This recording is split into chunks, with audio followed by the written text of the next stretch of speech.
everyone, my name is Suds. And I'm Sabrina. Welcome to Zero Calorie Marketing. Today's interview is with the amazing Emmanuel. We learned about his insane library of books, His obsession for a certain American luggage brand. and his thorough knowledge of podcasts. We had a lot of fun interviewing this young man. Let's get into it. Happy listening.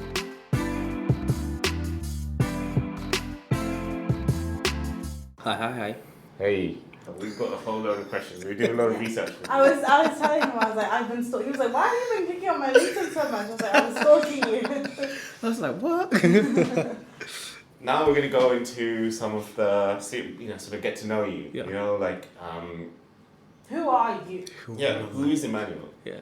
Who is mine? That's a good question. Emmanuel is a curious person who was born in London, grew up a little bit in Nigeria, has come back to London. More than anything, I'm just a person who likes to solve problems and is interested in adding value to people's lives. And Okay. I think I do that via marketing. I think that's one avenue I do that in.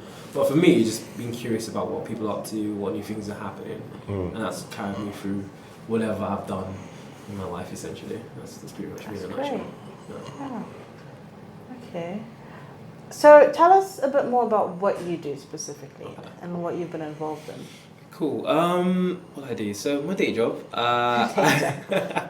I work at Black Curve, which is a pricing technology company. So it helps like retailers manage the prices on their websites.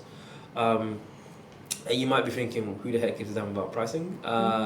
You'd be surprised the size and the scope of businesses who are not probably optimizing their pricing, and they basically all effectively just leaving money on the table, which impacts their profit margins, how attractive they are to customers.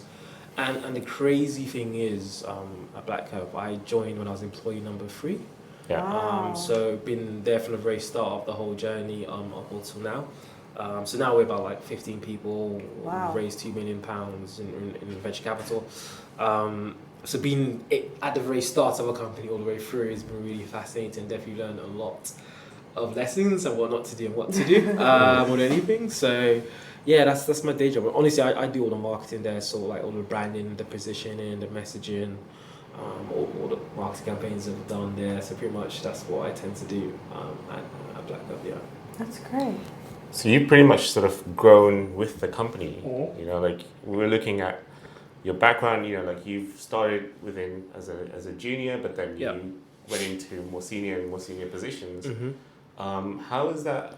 I mean, like you seeing the company from its infancy to what you're doing now. Yeah. How do you see your role within the company?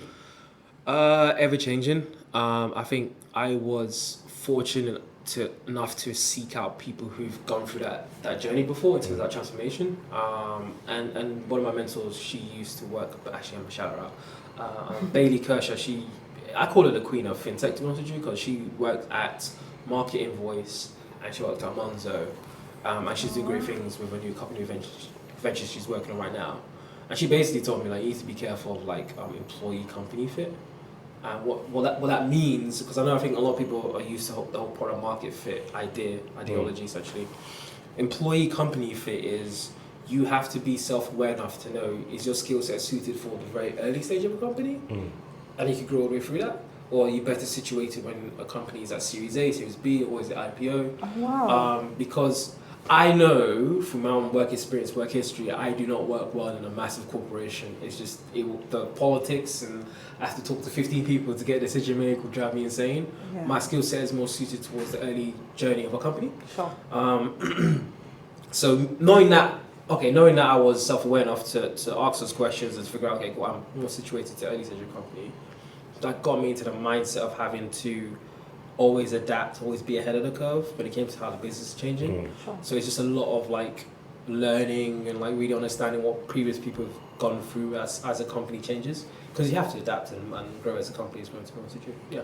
How did you, just going back to what you said, how did you find your mentor and how did that relationship start? So with Bailey and other people that I had as mentors, honestly, I just went to a bunch of events one year. I think that's how we met. Like, honestly, it was just like contact, and I saw you at 2-3 friends. I'm like, yo, what's up? We worked out we sort of lived more or less close to each other when we grew up. Shout out to North Wheezy. Hey, where do we come from? North Wheezy.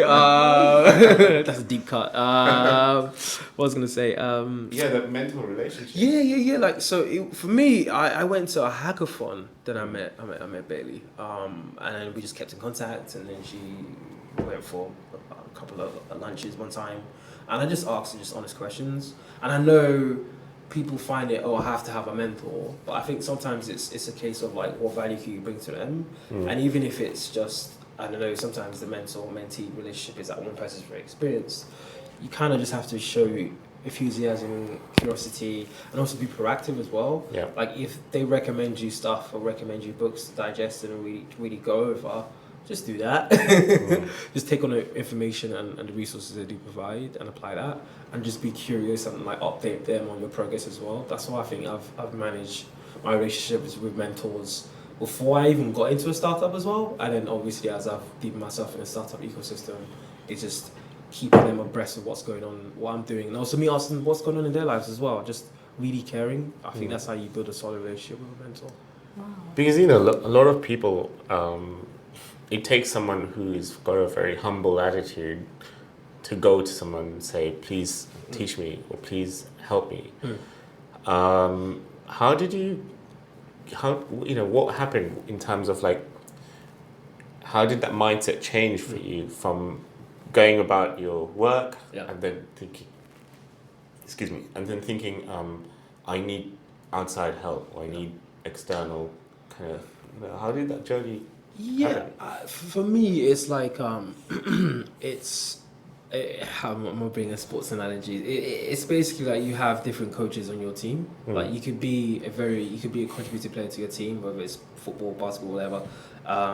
But then you need certain coaches who like experience in certain disciplines. So for me, I realized that I needed someone who had basically excelled at marketing in tech. Essentially, I needed that person on my particular team. And also I needed a mentor from like, how do I deal in certain leadership positions? So I reach out to certain people, certain mentors tell me how that. I think the humbling thing is that you can't, there's only so far you can go on your own. And I think a lot of people enter entrepreneurship, they've drunk the Kool-Aid and they've drunk the Ribena squash and everything in that. The Gary Vaynerchuk way of life is that I'm gonna do it on my own by hook or crook, which it sounds appealing in a 15-second click on Instagram, but it's not feasible when you want to build a sustainable business and a long-term career. And look, honestly, like it just comes to like being self-aware. I had to do a lot of growing up before I got into marketing and tech, but I'm glad I went through those experiences because I had to ask questions because I legit didn't know. A lot of people, they might think it's an attack on their ego and their pride if they do ask questions, but actually it gives the other person a moment to teach you what they learned as well.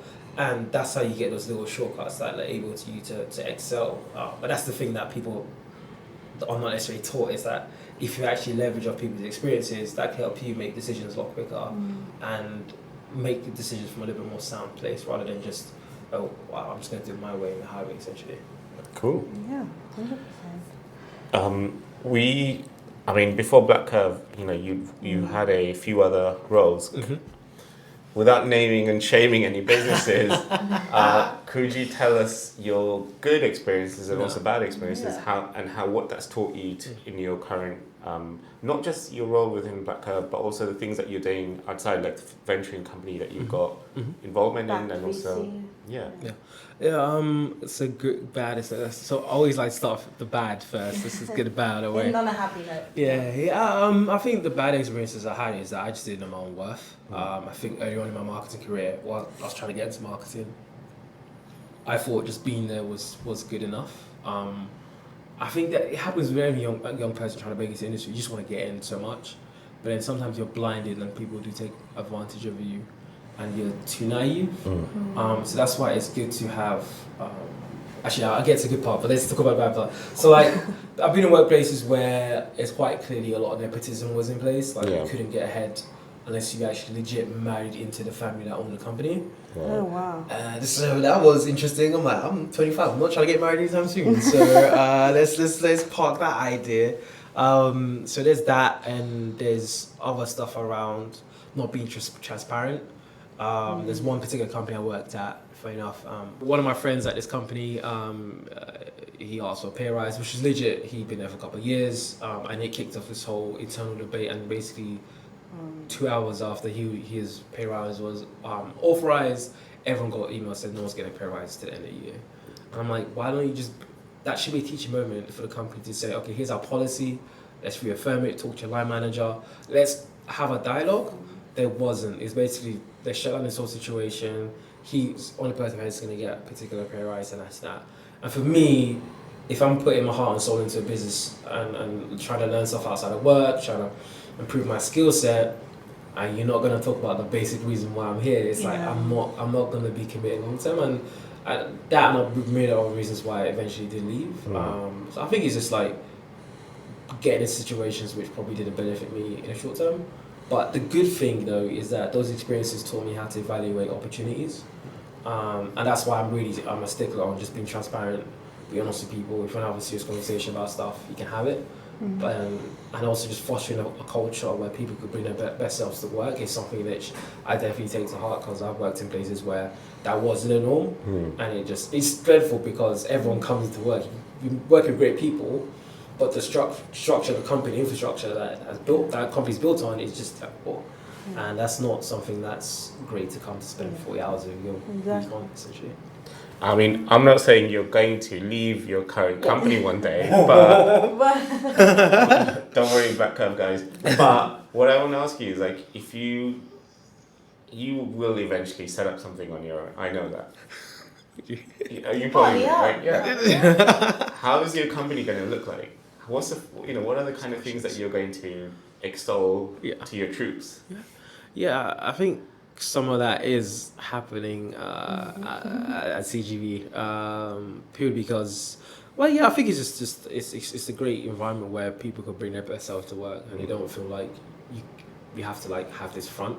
And also it's just an environment where everyone's learning at a very accelerated pace. I definitely think at CGV or wherever I do in the future, you want to make sure that people grow with you. And there's experiences and there's certain structures you get put into in place that helps it make it easier for people to say, okay, I want to be committed to this because I'm learning so much. Then if I was to go elsewhere, I wouldn't get the opportunity to grow at a really fast rate. And that's what I definitely will take into. So, could you tell us a little bit more about CGV and how you got involved in that? Cool. Yeah. So CGV stands for Community Growth Ventures. So that's been running for almost 2 years now. Essentially, that invests in underrepresented founders in the UK. Essentially, so like early stage businesses who need that first check-in from angel investors to kind of like take them to the next level. And the reason why we came together, it was that my business partner Denzel, we knew each other from a couple of years ago, and he reached out and said, look, there's a problem, like startups from our communities don't get enough funding and support in the UK. It's abysmal. I think the numbers are really, really bad. But then for me, and it goes back to my problem solving drive, is that I don't like to complain about a problem. I like to go try to solve it. And I said, why don't, so Denzel, I'll never forget this rest of my life, went for like dinner, and Denzel went on this like 20-minute sermon. I wish I recorded it, some bit of it. 20-minute passion sermon. Yeah, there's a couple next to us having dinner, looking at Denzel like, is this guy all right? Should we call security? I'm like, no, it's cool. And then he finishes it and he sits down, and then he sits back in his seat, and I'm like, I'm in. I love that. Wow. And I think the reason why I was in is that I knew taking an opportunity will obviously make more work, but for me, the opportunity to learn has been amazing. Like, I've learned so much about what the investment side of the table is, and also how startups could like position themselves in the right way to not only just get investment, but just make themselves a little bit more future-proof their business, essentially. So yeah, we've been doing that for the last 2 years, met almost 200 startups now. Wow.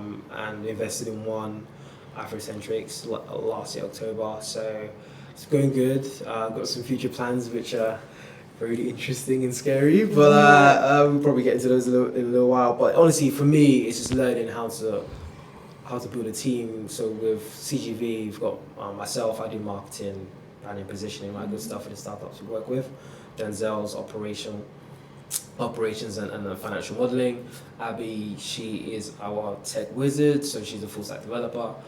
So she knows product inside and out. And then we have Abigail, who kind of helps out with compliance stuff with like SCIS and EIS stuff as well. Yeah. So all four of us bring a hands-on approach to the table, and we're able to provide some capital as well. But also we're able to develop relationships with other investors in the ecosystem. So we're able to like highlight really good startups to them, and they're able to do vice versa for us. Oh, wow. So that's why I'm also on the backed VC Scout program as well. So that's off the back of doing CGV, that opportunity came by as well. So yeah, it's been really fun, long hours, but honestly, like just being able to meet people who are building amazing companies has been like so fulfilling. It really is. Honestly, and you'd be surprised, like the people you meet.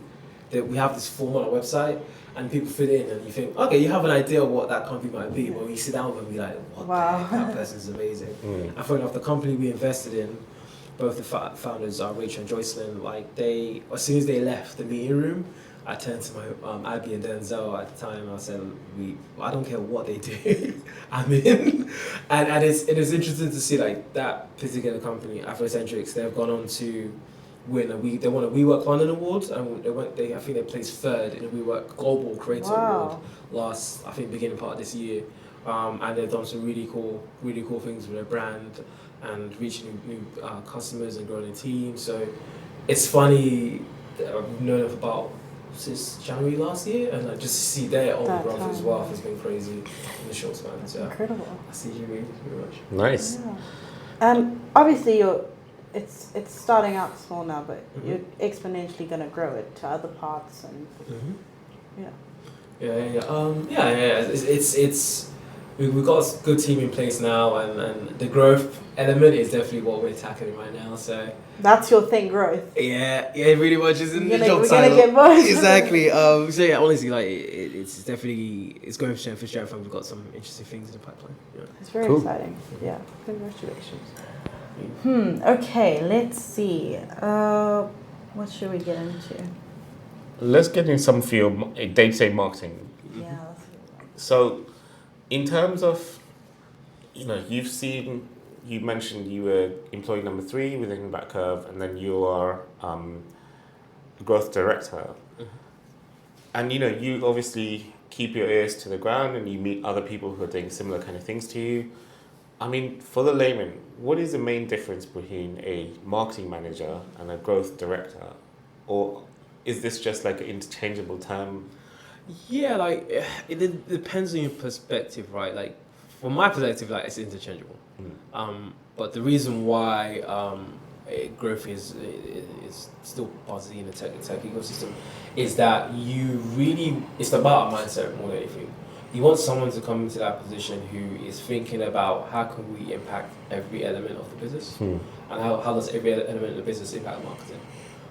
Because you can't allocate a massive ad budget and you go out and raise awareness for your business, but your customer support is terrible, your product's not optimized, your product's probably crap. That's the worst thing ever. So you really got to think about the whole marketing funnel from start to finish in terms of acquisition all the way to revenue and referral as well.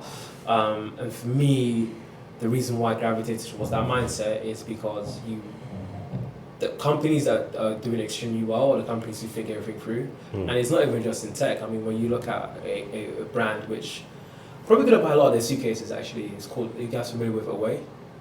No. So sounds familiar. Yeah. So Away, they are a US direct-to-consumer brand, essentially. They sell really cool luggage stuff, travel bags and stuff like that. So in actual suitcases, it has a rechargeable battery you can put in and you can charge your laptop on your phone. Oh, wow. And it's really sleek, well designed. And I think I have seen those. And like when you go onto the website, the experience is so smooth and seamless. And you think to yourself, I'm gonna buy everything.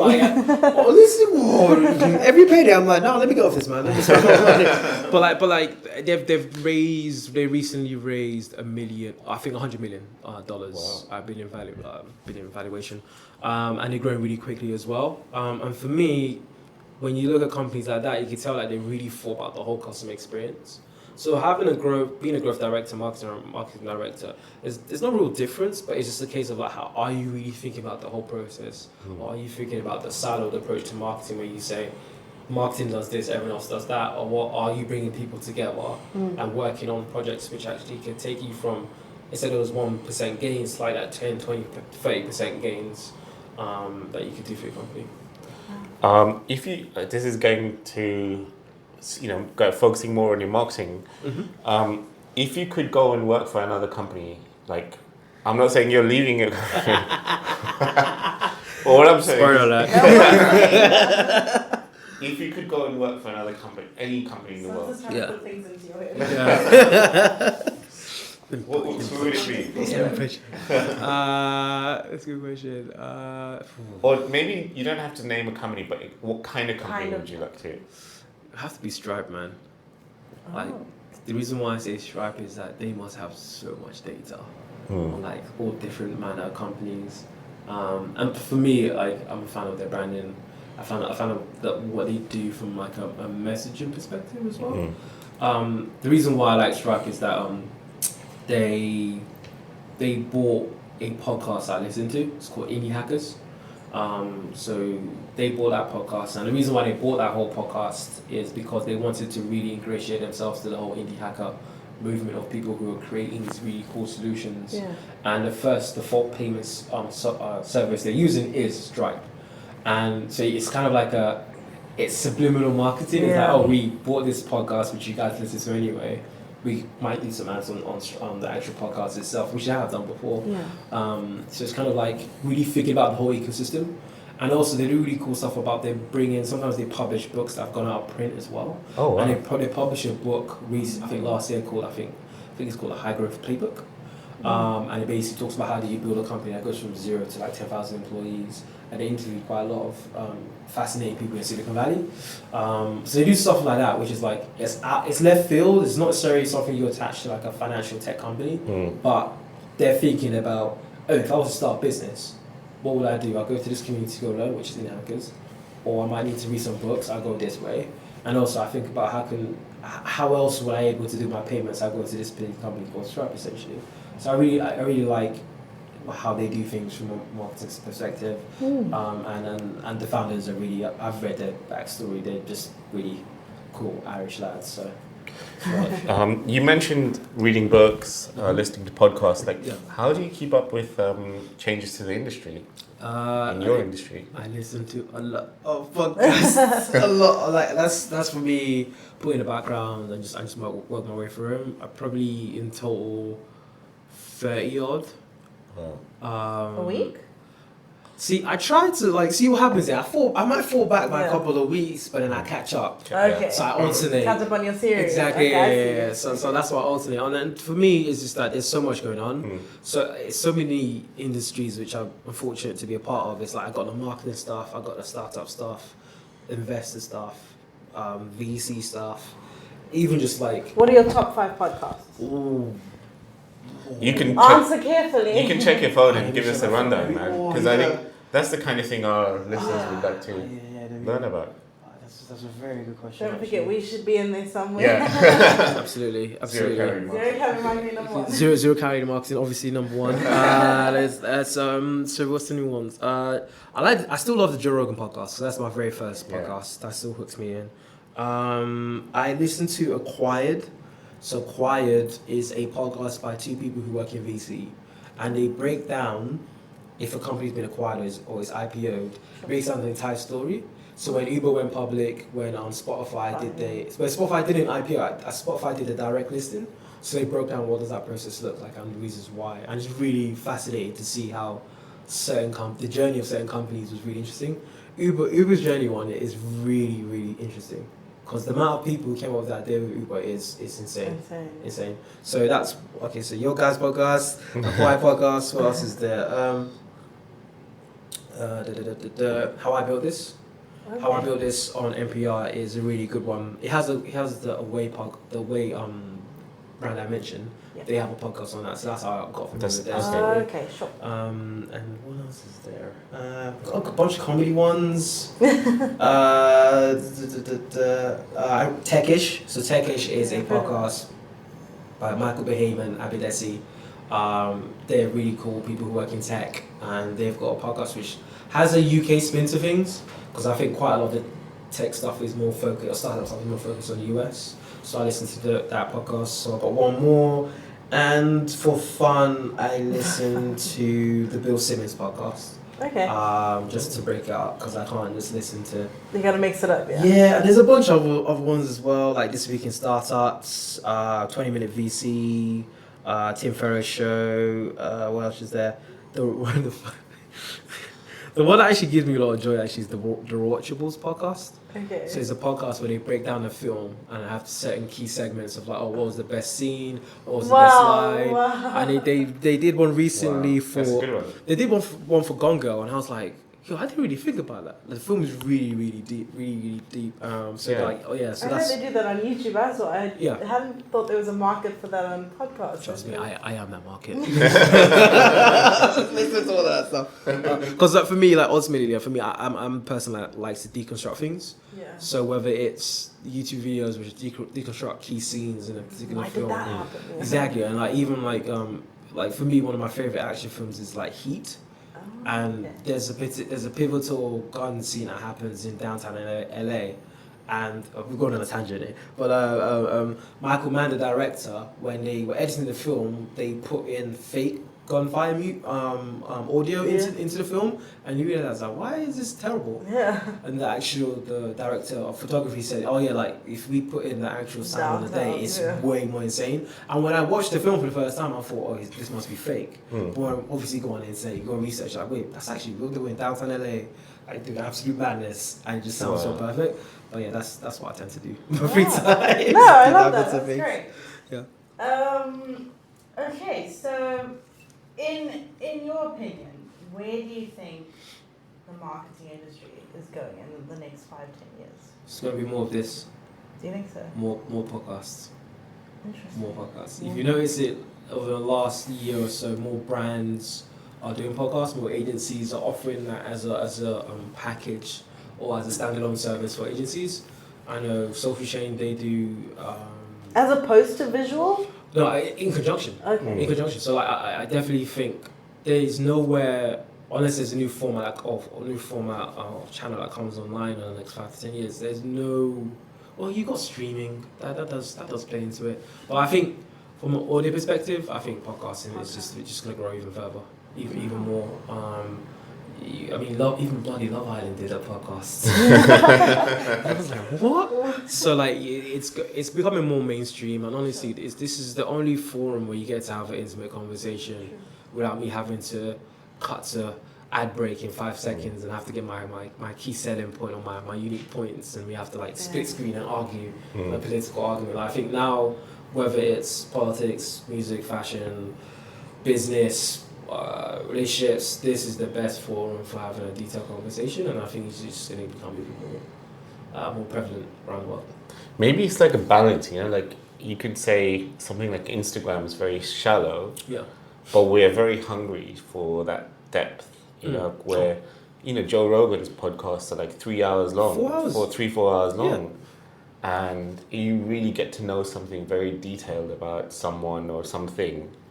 Maybe, there's a kind of balance where we have this hunger in our brain, not just for visual stimulus, but something which is kind of feeds the mind and the heart kind of thing. Yeah, and it's even, and there's so many ways you can do podcasting as well. You could do the whole storyteller element, like the serial podcast. You could do the whole like investigative journalism route. You could do like the whole comedy element as well. So it's a white space, and it's an open format how you use it, interpret it, tell your story. But it's interesting when you say about like the Joe Rogans of the world. It's like you can tell someone's full of crap when you're on a podcast, and the presenter's trying to egg him on, like, so is there any more you can say? And they're like, yeah, one no answers. And I think being on this sort of format, you kind of get to just really show who you are to the audience that you're talking to, and that's really powerful to us. Nice. Definitely has an inclusive feel. Yeah, it's just like a whole conversation with mates. Yeah. Yeah. I love that meme where it shows this is how you're sitting out when you're listening to a podcast. There's one guy inside a coffee shop, another one outside, and like the window split open, and like he's like, yeah. He's like really like, yeah, that's what podcasts feel like. 'Cause I'm there, but I'm not. Exactly. Yeah. Okay, so this is kind of maybe backtracking, but I found it really interesting that you went to uni. We actually went to the same university, Kingston, and then, shout out KU. yeah. And then you dropped out of that. But after that, you just picked up like a ton of courses, and like you got so many like certificates and qualifications. Like how did you sort of go about doing that? What inspired you to do that? Yeah, I think it was just I went to Kingston and studied for 2 years. I discovered it wasn't for me. Because I interned in the city. I did get good experience, did learn what I did not want to do, which is fun. I think sometimes you do need to get those early experiences in your life, the exposures and stuff, so you can find out if you like it or not. And me leaving university, I just really wanted to find something which spoke to me. So ever since I was a kid, I was like looking at TV ads and like thinking about, oh, that could be done better. And I kept on doing that for like most of my life. And then I can do it better. And honestly, like I'm like, yo, like this trash. And then eventually I was like, you know what, I got to put my money where my mouth is. Like, let me just give it a go. So I think someone sent me, because I was asking people what courses I should take. And at the time, like I think it was Google Squared online course. It's like online marketing course essentially, just teach you the fundamentals of marketing. So applied to that, got into that, did that for about a year. And then from there, I just wanted to, and for me, like once that course was done, I didn't think my education was done. I think for me, a lot of people graduate university or leave university and think, okay, I never need to learn again. For me, I've always been a lifelong learner. So whether it's reading books, newspapers, being online, diving into forums, it's always about what else. It's just this natural thirst for knowledge and trying to figure out what's next. So I just applied it to myself essentially. So I took all that energy. I thought, okay, cool. From one course, what else can I learn? I could learn email marketing. I could do email marketing courses. I could do all this other stuff, which just try to broaden my skill set and just try things. Honestly, I think I was studying a lot. I was learning a lot. I was a waiter at the time, but also I was applying it. So I was working random projects. Like for example, I still got I discovered this folder of like random projects I thought I would take off. Oh wow! So this is back into oh my god, this is back into maybe they will. Nah, this one's not gonna work, man. Trust me. There's one company I thought I could take off. It was like because my family we moved from North London to Essex essentially. And I was like, why is this removal process so annoying? So I thought I could come up with like Uber for removals. And I called it removal, I just took out the A. And I designed a logo, designed a landing page. I was like, I'm designing ads, trying to like, promote the business. I quickly discovered that Uber raised a ton of money. I was like, you know what, let me just park this right now. But yeah, honestly, like I think like even having the gumption to say, okay, cool, maybe I could design something that can make my experience a lot more easier, like add value to other people's lives, is just something that I've definitely just worked on it. Because I didn't know like how to build a business back then, but just giving it a go. Try it. Yeah, just trying it and then figuring out like, okay, cool, I might not want to do it this way, or here's how I could do it. Here's the steps I could take to make it a lot easier if I was to pursue it. Okay. So that's for me, is how I got into all these courses and gained a lot of experience as well. How do you think this idea of this curiosity of the world was engendered? Like how, if you were to think back, like. Yeah, honestly, like, yeah, I think my parents definitely were like, always willing to push my brother to just do things and try things. I think especially so, I think from a business perspective, I didn't quite realize it. Like my mom was a blueprint entrepreneur. Like she was doing stuff like, okay, let me give you the backstory. So my mom, right, like she... Mom plug. Yeah, the mom plug. So my mom had 2 shops of Really Road Market in Hackney. So she had one shop which was for women's hair care and hair products, and another shop where she like imported garments from like India and China. So she used to go to those countries all by herself, like negotiate with the manufacturers, get the shipment over, get the container sorted, send it over here, all by herself. So essentially, she was running Alibaba before Alibaba. Wow. Let's be honest. So like for me, and then she import everything over, then she adds her particular margins, and she sell the products in the market. So she did that for like 5-6 years, you know what I mean? And for me, that was the blueprint of an entrepreneur. I didn't clock it until like way later, and I was like, Mom, like you've done really cool things. Have you discussed this with her? Yeah, and she was like, yeah, but then when I did, and like she was telling me it was tough because obviously she couldn't go to the bank to get a loan, so she had to like work odd jobs to get off money for like payment or to get a lease for a shop on Really Market. Eventually, one shop was profitable enough that she got a shop next door, and she was able to run both of them at the same time. Whilst like like looking after like a couple three kids, essentially my brother, myself, and my sister. Like for me, it's just that drive to actually just try, and once you break it, deconstruct it down into its fundamental essence, is like giving things a go will get you a lot further if you didn't do anything, and that's just me in a nutshell, essentially. Yeah. That's incredible. Yeah. I mean, I think our next guest should be Emmanuel's mum. Yo, she'll come through, cook for everyone. Yo, shit, yo. I should have bought some stuff, you know what I mean? Yo. I love that. I think that's a good idea. We should Come through. Part 2, the whole family, all the mums, all the mums entrepreneurs, you know what I mean? That's great. The goats, Yeah, man. Okay, should we do our final question or with? You didn't. Oh, the. Actually, I have a whole bunch of other questions, but. Yeah, sure. Hit me. You got me. I'm all this this. one here. Oh yes. Okay. I wanted to ask. Mm-hmm.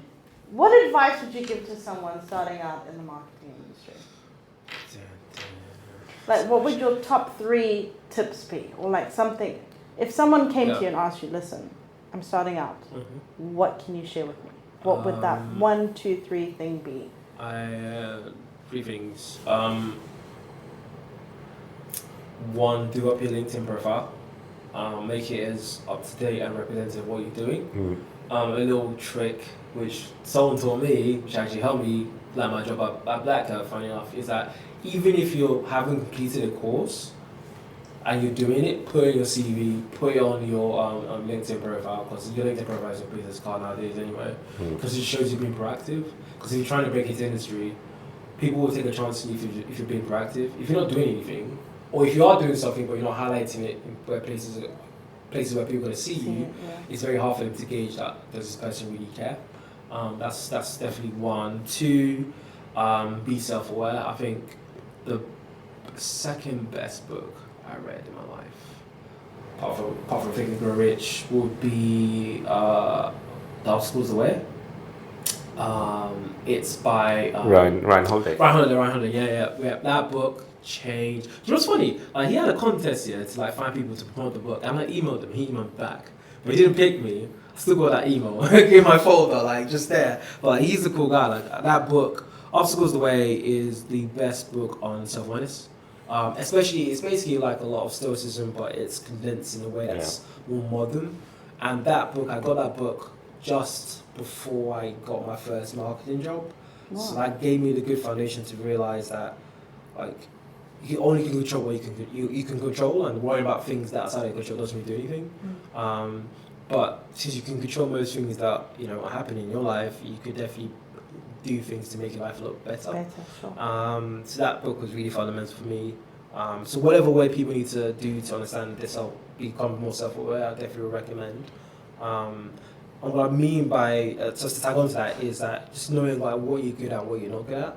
Like, I'm not going to go to like a CFO conference and be like, guys, here's my modeling of this whole financial business. And like, here's my, I don't know what financial people do. Probably got like look at Sage all day. But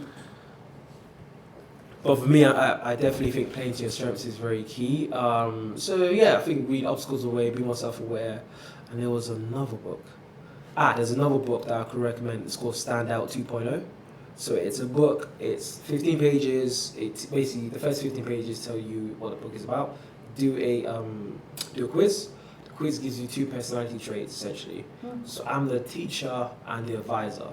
And at first I'm like, I want to teach ups. I hated school. But for the rest of the book, it gives you two personality traits, right? And every chapter that's applicable to you, as my teacher chapter is, it details like why is that relevant for you, details what you need to do in like job situations when you're looking for new, like looking to progress, what to look out for as well, what makes you great. And our whole book is based on the ethos of bringing your strengths, amplifying your strengths instead of you focus always on your weaknesses. Because I think sometimes everyone's trying to be perfect. But there's things that you guys could do that I can never do, and vice versa. And I think sometimes we just need to tap into what makes us great. Yeah. So I think those two books are really, really fundamental for me in terms of my growth from a personal perspective. I think the third thing is networking. I think when I mean by networking, it's not trying to like become friends with a CEO. I think networking horizontally actually is very, very important, because there are friends of mine who 5-6 years ago, we all bonded just trying to like, elevate and do our own things. Like him, like, we bonded over many a drink. But like, it's like, you've gone on to do great things, and like... So have you. Yeah, but it's just like, we were all working, right? And we connected, we linked up, we celebrate each other's success. And I think that's important that you network horizontally, because as you advance in your career, people grow with you. And it's really funny now, like if I drop into any of these WhatsApp groups and say, oh, I need help with this, there's 5 or 6 recommendations off the bat. And by networking horizontally, you grow with your own tribe, you're able to help each other out. And I think just being able to like reciprocate and like really just be helpful to people is very, very, very, very, it's just a good thing to do, to be honest with you. Because I get opportunities, I pass on to people might highlight stuff I would have never known of if I didn't know that person. And that's how you kind of get tuned into what's really going on. Okay. And the opportunities, if you network horizontally and grow with your people, I think you should be fine. Yeah. Cool. Great. I think we covered a lot of topics. We did. We jumped around, but it's it's all really good stuff. I feel like there's still more we could go on about. There's still more. We you got me back. Yeah. Part two. I like that. That's good. I think from my side, like just seeing you grow from, I think when we first met to what you're doing now has been amazing. Thank you, like appreciate it. Every time I meet you, you're doing something new, or like I follow you on Instagram and you're doing cool stuff. But also, I understand it because I'm going through that journey myself, and it really is so nice to see you do well, and long may the success continue. Long may you grow. Thank you. Likewise. I think from my side, I'm very curious to see where your career is going to go next, and what you're doing. I'm not trying to take you away from your day. I just want to poach you. No, but it's just like just to see what you get up to next. That's a good question. Someone who's growing all the time, there is no cap to what they can achieve, in my opinion, because it's just like you compound interest. Like you keep learning new, and every single day you become a better person by 0.01%. By the end of the year, you are better than the person you were 50, 60, 70% more than what you were last year. I love that metaphor. That's a good one. Like it's not a case of I'm going to go to the best university, I'm going to do this. It's more a case of just having that open mind, and I see that in you when you approach things. So it's so nice to sort of sit down and actually get a chance to talk to you and get this out there to our listeners.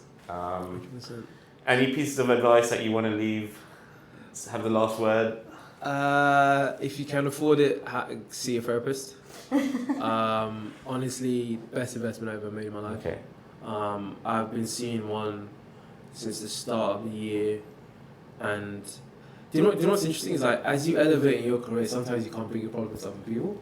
Yeah. And I didn't quite clock that until like I was promoted to growth director at my day job last year. And before I could like go with people and talk about things, but like when you get elevated to leadership positions, you can't quite do that as you usually do, especially as the team expands. So like sometimes you just need someone who can talk to you about things objectively.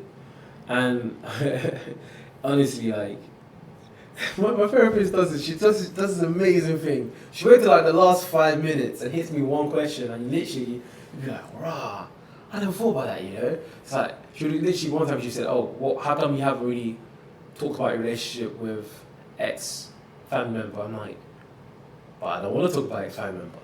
He's like, why? And he's like, let's unpack that. When you unpack it, like you're in tears, but the reason why you're in tears is because you've like held on to stuff that should have been let go a long time ago. Wow. And it's funny enough that she says a lot of people's issues stem from like childhood stuff and trauma, which unless you really exercise them, you're never really gonna progress. Because it impacts every single stage of your life. Like what she says, I'm not going to therapy session. Well, what she says is like you got these circles in your life, right? You got your career, you got your family, you got your friends, your relationships, but they're all interlinked. And if one is really off kilter, that does impact everything else. No one ever gets that perfect balance all the time, but you can work to make it a little bit more even.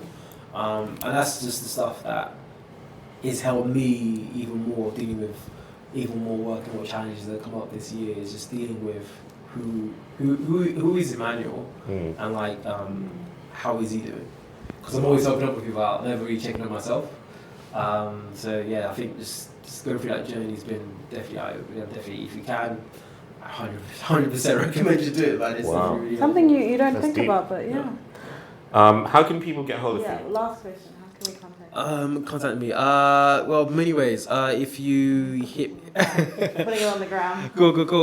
My LinkedIn is Emmanuel Aremu.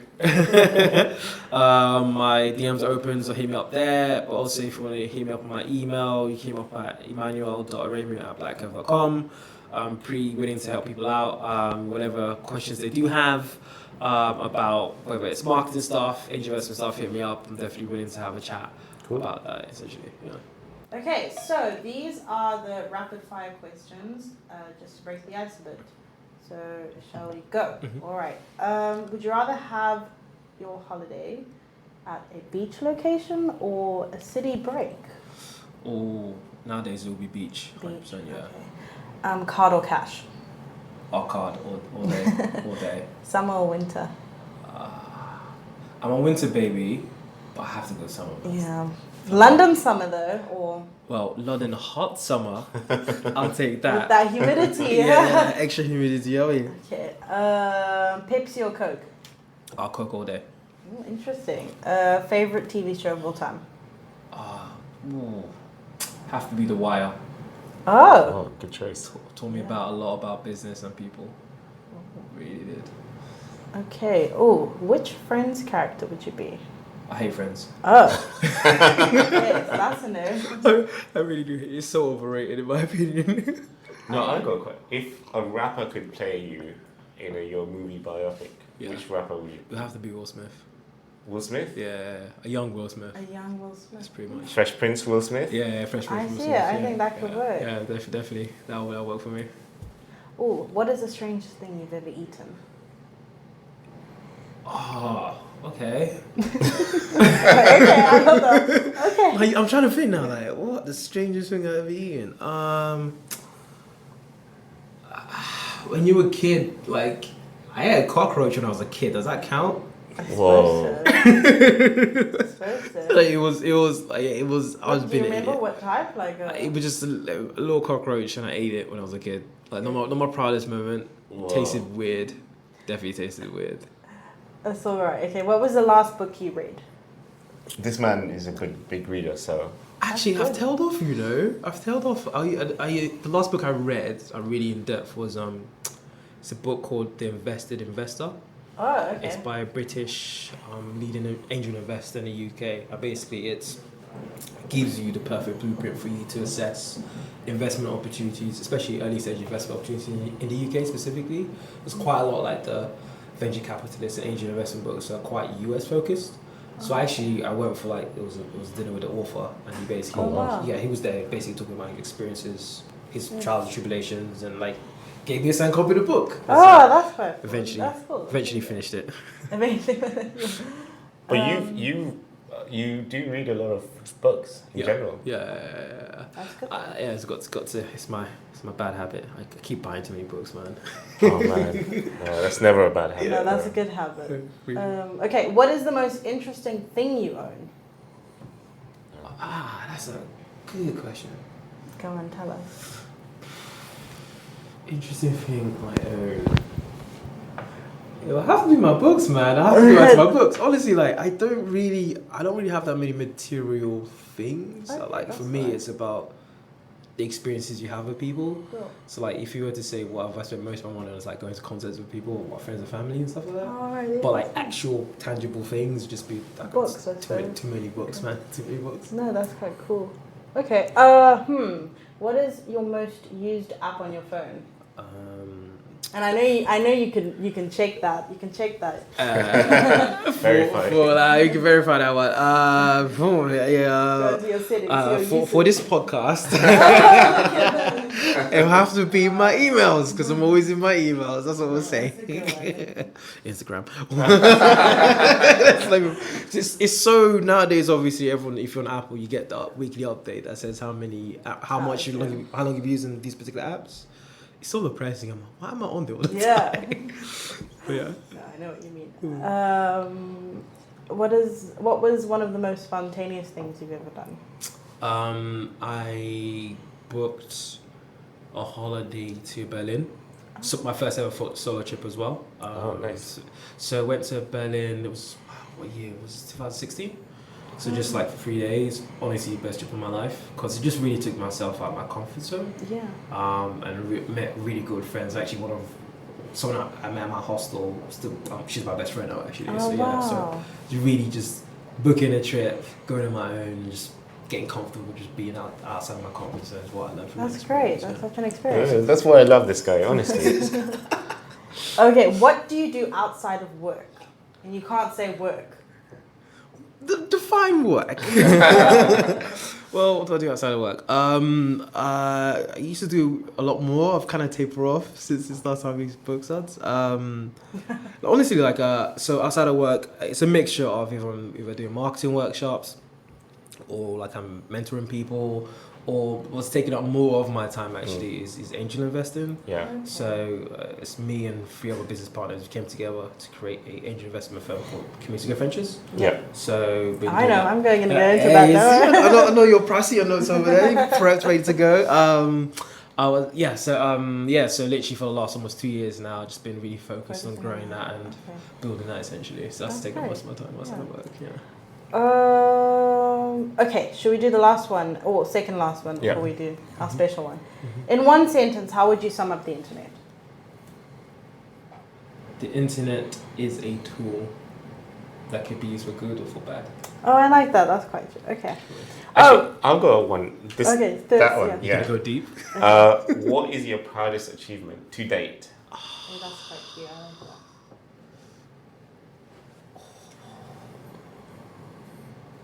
Actually, it was something that happened recently. Actually, it's a tie. I have to say, I'm gonna be okay. It's a tie. Do it. You can do that. So just for you, we'll love it. just for me, breaking the rules of the podcast. You know what I mean? So the first bit was investing in the first company at Community Ventures. Just for the whole process of meeting the founders at Afrocentrics, which is a natural hair care brand. They're based in the UK. They got their products in what's the store? What's the vegan store that everyone likes? Whole Foods. They're in Whole Foods and they're expanding in the UK. Got customers around the world. Amazing founders. So being able to support their business, it was a pretty cool achievement. And I guess another thing that's a little bit more personal to me is my nephew. So my nephew, he just had his second birthday not too long ago. Okay. And I don't know why I did it. I literally created an account, started putting money in that account ever since before he was born. And now I look back, I'm like, well, that's a lot. That's this nephew. Look at this kid. But for me, I didn't quite realize the symbolism of that. And when I brought it up at my nephew's birthday party recently, all my other family members was like, why did we never thought about that when they were raising my generation? They're like, yeah, but thank you for doing something that's looking a little bit further ahead. Because I don't know why, but I've always been that person that's like, okay, cool, this is comfortable where we are right now, but where can we go? And I think unintentionally that just really just was a cool thing that I just did. I don't know why I did it. I just said, just get out there, get something situated for my nephew, so that when he's 18 or 25 or whatever, like he's got something to look forward to. Hopefully, he doesn't go bet it all on gambling or something. You're gonna have Make that it like rain. Exactly. I'll be like, no raining for you. It's gonna be a shower. get That's one what of it's gonna those be. money shoots. The supreme. Okay, he's not gonna listen to this episode because of you guys. Okay, this is our last question. Very random, very odd. Would you rather have no teeth or no fingernails? I'll go no fingernails.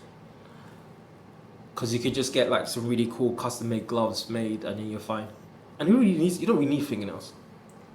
I disagree, but What? This is sadly the thing. No one has ever said fingernails. think about it. You have dentures.